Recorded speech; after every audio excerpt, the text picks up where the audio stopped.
नमस्ते दोस्तों, आज हम बात करेंगे बीएससी नर्सिंग सेकेंड ईयर के एमएसएन सब्जेक्ट के टॉपिक आईपीडी यानी इन्फ्लामेटरी बाउल डिजीज़ के बारे में। इसमें कौन सी है? पहली अल्सरेटिव कोलाइटिस, मतलब कोलोन होती है उसमें अल्सर फॉर्मेशन हो जाना। तो डेफिनेशन देखते हैं इसकी क्या होती है। Definition: it is a condition of inflammation of colon and ulcer formation in the wall of colon, usually किस में होता है? सिग्मोइड कोलोन में। तो इसमें क्या होता है, ये एक कंडीशन होती है जिसमें कोलोन में इन्फ्लामेशन हो जाता है और अल्सर फॉर्मेशन हो जाता है।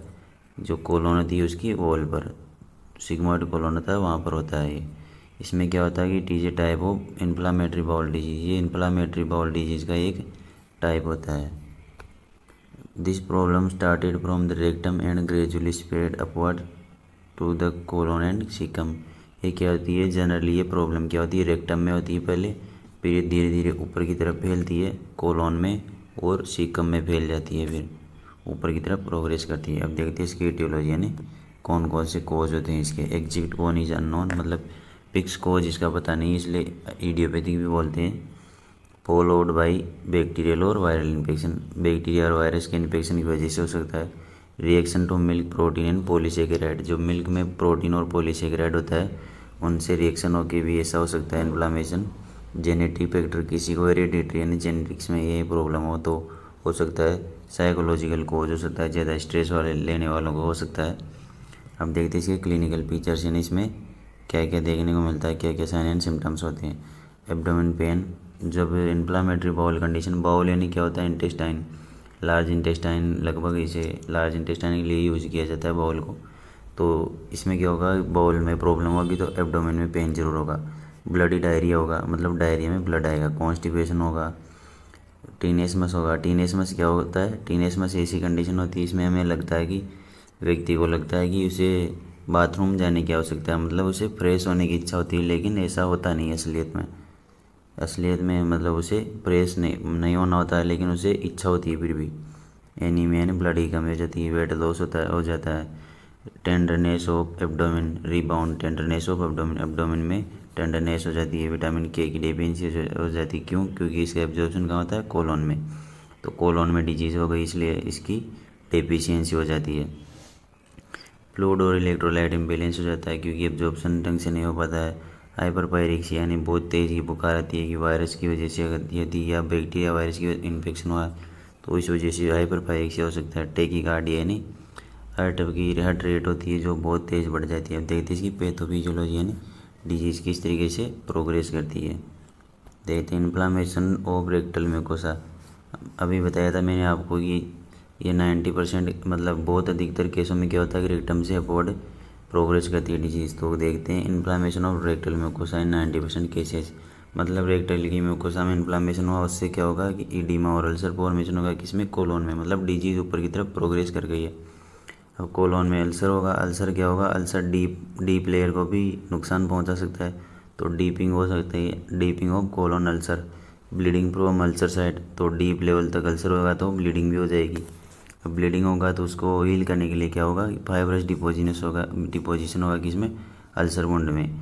फिर क्या होगा? Incapability of absorption by mucosa due to scar formation. अब फाइब्रस डिपोजिशन बहुत ज़्यादा होता है तो वहाँ क्या होता है? स्कार फॉर्मेशन हो जाता है, तो वहाँ से कोई भी चीज़ अब्जॉर्ब नहीं हो सकती, क्योंकि स्कार में क्या होता है? यूजुअली जो पोर्स होता है उनका एब्सेंस हो जाता है। अब इसके देखते हैं डायग्नोस्टिक वैल्यूएशन, मतलब इसमें कौन कौन सी जांच करते हैं, किससे पता चलता है इसका, इस डिजीज़ का। ब्लड टेस्ट में देखते हैं क्या करते हैं। हीमोग्लोबिन डिक्रीज मिलेगा ब्लड टेस्ट करने पर। आरबीसी कम होगी, डब्ल्यूबीसी बढ़ी हुई होगी। डब्ल्यूबीसी क्यों बढ़ती है? जब बॉडी में इन्फेक्शन प्रेजेंट होता है तब डब्ल्यूबीसी बढ़ी हुई होती है। ईएसआर रेट होती है, वाई होती है। ईएसआर क्या होती है? Erythrocyte sedimentation rate. जो इरिथ्रोसाइट की किसी भी बर्तन में, मतलब लेबोरेटरी के अंदर पेंदे में बैठने की जो रेट होती है वो बढ़ जाती है। स्टूल टेस्ट, स्टूल का टेस्ट करेंगे। बेरियम इनेमा एक्सरे करेंगे, जो मतलब लोअर जीआई उसमें इनेमा देंगे बेरियम का। फिर उससे एक्सरे करेंगे, उससे अल्सर का फॉर्मेशन, अल्सर का पता चल जाता है। रिवेल्स मल्टीपल अल्सर इन कोलोन, मतलब बेरियम एक्सरे से क्या होता है?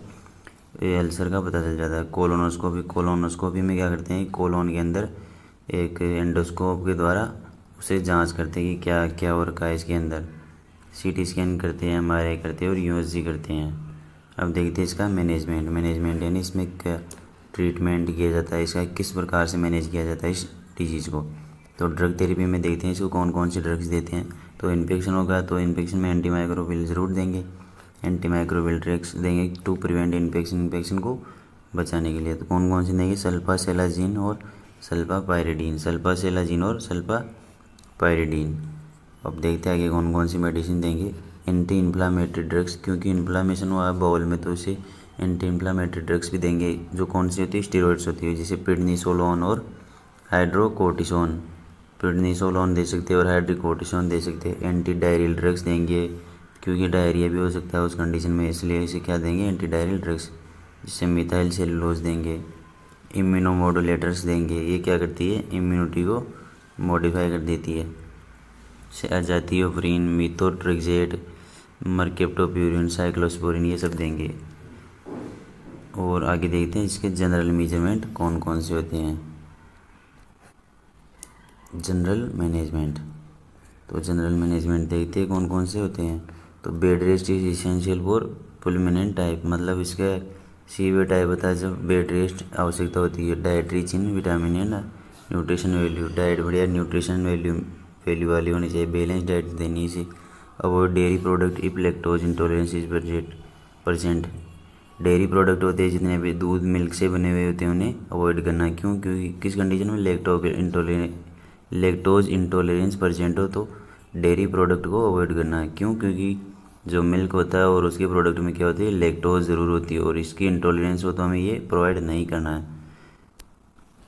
Eat small amount of food throughout the day, मतलब पूरे दिन में थोड़ी मात्रा में भोजन करना। Avoid high fibers food because fiber rich food are abrasive. Abrasive का मतलब क्या होता है, खुरदरे या फिर जो उत्तेजना पहुंचाने वाले, जो रगड़ लगाते हैं किसी भी चीज़ को, जैसे ब्रश होता है कपड़े के रगड़ते हैं, इस तरह से कि फाइबर्स क्या होते हैं, इंटेस्टाइन को रगड़ते हुए जाते हैं और साफ़ कर देते हैं। लेकिन इसमें क्या होता है कि इस केस में क्यों नहीं देते इन्हें, इस केस में अवॉइड इसलिए करते हैं क्योंकि यहाँ पर पहले से अल्सर हो रखे हैं। और avoid fatty and fried food, fatty और फ्राइड फूड को अवॉइड करना है। ब्लड ट्रांसफ्यूजन करना यदि एनीमिया प्रेजेंट हो तो। अब देखते हैं इसका सर्जिकल मैनेजमेंट। सर्जिकल मैनेजमेंट में पहला है टोटल प्रोक्टोकोलेक्टोमी। टोटल प्रोक्टोकोलेक्टोमी में क्या होता है दोस्तों, इसमें क्या होता है कि कोलोन, रेक्टम और एनस को कम्प्लीटली हटा दिया जाता है, तो उससे सर्जरी के थ्रू हटा दिया जाता है। तो इन्फ्लामेटरी बाउल कंडीशन में जो अल्सरेटिव कोलाइटिस है, ये बेसिकली ऐसी कंडीशन होती है कि इसमें मतलब ये लार्ज इंटेस्टाइन बिल्कुल किसी भी काम की नहीं होती है, उसे हटाना पड़ सकता है। तो टोटल प्रोक्टोकोलेक्टोमी में क्या होता है कि इसमें जो कोलोन, रेक्टम और एनस होता है उसे हटा दिया जाता है और उसके बाद में ये प्रोसीजर परफॉर्म करते हैं। तो इसमें क्या होता है, कोक्लेक्टोमी में क्या होता है, डिस्टल एंड होता है जो इलियम का, उससे आर्टिफिशियली इस तरीके से मॉडिफाई किया जाता है कि जो पाउच की तरह या रेक्टम का काम कर सके वो, इसलिए उसे पाउच की तरह मॉडिफाई किया जाता है ताकि वो रेक्टम की तरह काम कर सके। और इसे प्रोक्टोकोलेक्टोमी के जस्ट बाद में परफॉर्म किया जाता है। इसमें क्या होता है कि जो स्टूल होता है वो, जो इस पाउच को मॉडिफाई करके पाउच बना गया था, इसके अंदर स्टोर हो सकता है। इसमें क्या होता है कि जो जैसे ये अपना एब्डोमेन है, जैसे अपना एब्डोमेन है, तो इसमें क्या होता है कि स्टोमा यानी एक बाहर में एक होल टाइप का छोड़ देते हैं। तो इसमें क्या होता है, एक बैग अटैच कर लेते हैं, तो फिर इससे जो भी इंटेस्टाइन से जो भी, जैसे इंटेस्टाइन है यहाँ से जो भी स्टूल आएगा इस बैग में कलेक्ट हो जाता है, यहाँ पे कलेक्ट हो जाता है। तो इस तरीके से इस सर्जरी का प्रोसीजर होता है। अब देखते हैं इसके नर्सिंग इंटरवेंशंस, मतलब एक नर्स का रोल क्या होता है इन्फ्लेमेटरी बाउल डिजीज़ के अंदर। तो क्या कहते हैं, प्रिवेंशन ऑफ डायरिया, मतलब डायरिया से प्रिवेंट करना है पेशेंट को। तो उसमें हम क्या करेंगे, administer antidiarrhoeal drugs as per ordered by the doctor. Antidiarrhoeal drugs provide करेंगे पेशेंट को जिस तरीके से डॉक्टर ने प्रिस्क्राइब किया है। प्रोवाइड पेरिनियल या पेरी एनाल स्किन केयर, जो पेरी एनाल है, पेरिनियल एरिया होता है, उसकी स्किन को केयर प्रोवाइड करनी है। Start IV infusion to maintain fluid balance in the body. IV infusion start करना है, क्यों, क्योंकि फ्लूइड बैलेंस को मेंटेन करने के लिए। असेस एंड रिकॉर्ड स्टूल की अमाउंट, क्वांटिटी और इन सब चीज़ों को मेजर करना, कलर और भी एग्जामिन्स होते हैं। Maintain the nutrition level of patient, maintain करना है न्यूट्रिशन लेवल को पेशेंट को। Provide adequate calorie and protein in diet, protein और कैलोरी उचित मात्रा में होनी चाहिए डाइट में। फैट एलिमेंट शुड भी मिनिमम, जो फैट होता है उसकी डाइट में बिल्कुल कम होना चाहिए। Diet should contain adequate vitamin and minerals, diet में विटामिन और मिनरल्स फुल मात्रा में होनी चाहिए। Patient should be provided total parenteral nutrition to provide complete rest to the bowel. Patient को क्या करना है कि TPN यानी टोटल पेरेंटल न्यूट्रिशन पर रखना है पेशेंट को, मतलब फुल उसको जितने भी न्यूट्रिएंट्स की आवश्यकता होती है उसे पेरेंटल रूट के थ्रू या IV इन्फ्यूजन के थ्रू ही, मतलब ड्रिप सिस्टम के थ्रू ही दिया जाना चाहिए, ताकि उससे क्या हो कि उसकी बाउल को रेस्ट मिल सके। आगे देखते हैं। Patient should avoid following substances in diet such as coca, chocolate, citrus fruit, cool drinks, nut, popcorn, alcohol, carbonated drinks. इन सब चीज़ों को पेशेंट को अवॉइड करना है। रिड्यूसिंग पेन रिड्यूस करने के लिए नर्स को क्या करना है, inflamed mucosa is the main cause of pain. जो म्यूकोसा लेयर होती है उसमें इन्फ्लामेशन ही मेन कोज होता है किसका, पेन का। Nurse should assess the pain severity at first. जो पेन की सीवियरिटी वो असेस करना है नर्स को। Administer analgesic by prescribe by doctor. Analgesic जिस तरीके से डॉक्टर ने प्रिस्क्राइब किया उस तरीके से प्रोवाइड करनी है पेशेंट को। Administer opioid analgesics carefully. यदि ओपियोइड एनाल्जेसिक प्रिस्क्राइब किए तो उसे केयरफुली एडमिनिस्टर करना। Stoma care, use petroleum jelly to maintain moisture of stoma. जो स्टोमा बनाया गया था जहाँ पर वो स्टूल पास आउट होने के लिए, तो उसमें क्या करेंगे, उसकी केयर प्रोवाइड करनी है अपने को, तो उस पर पेट्रोलिटम जेली का उपयोग करना है। Frequently check the stoma for colour and bleeding. उसके कलर और ब्लीडिंग के लिए चेक करते रहना। उसे pink colour stoma indicate normal circulation. Pink colour का स्टोमा होता है वो उसको इंडिकेट करता है कि यहाँ पे क्या सर्कुलेशन नॉर्मल है। Report the physician is the if the colour of stoma is purple black. यदि पर्पल ब्लैक कलर और का स्टोमा का तो उस फिजिशियन को जो है बताना है।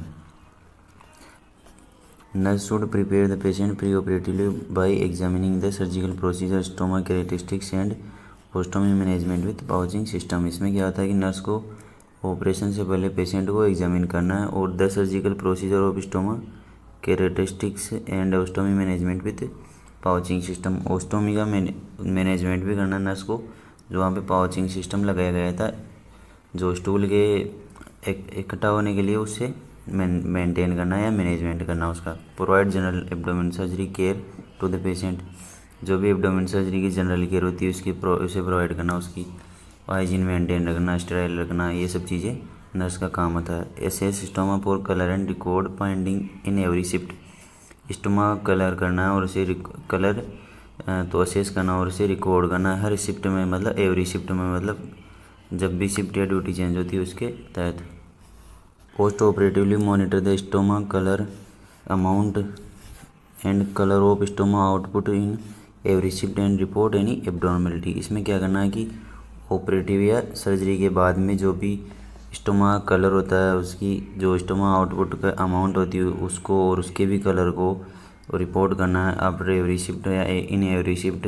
और यदि कोई एब्नॉर्मलिटी हो तो उसे भी रिपोर्ट करना है। पीरियडिकली चेंज ए प्रॉपर फिटिंग पाउचिंग सिस्टम, मतलब टाइम टू टाइम क्या करते रहना, उस पाउच को चेंज करते रहना है, उसे प्रॉपर तरीके से फिटिंग करना है। और दो ओस्टोमी के ऊपर यानी जो छेद बनाया गया था उसके ऊपर to avoid leakage and protect the peristoma care, peristomal skin care. जो पेरिस्टोमल स्किन केयर होती है उसकी केयर भी प्रोवाइड करनी है। Thank you.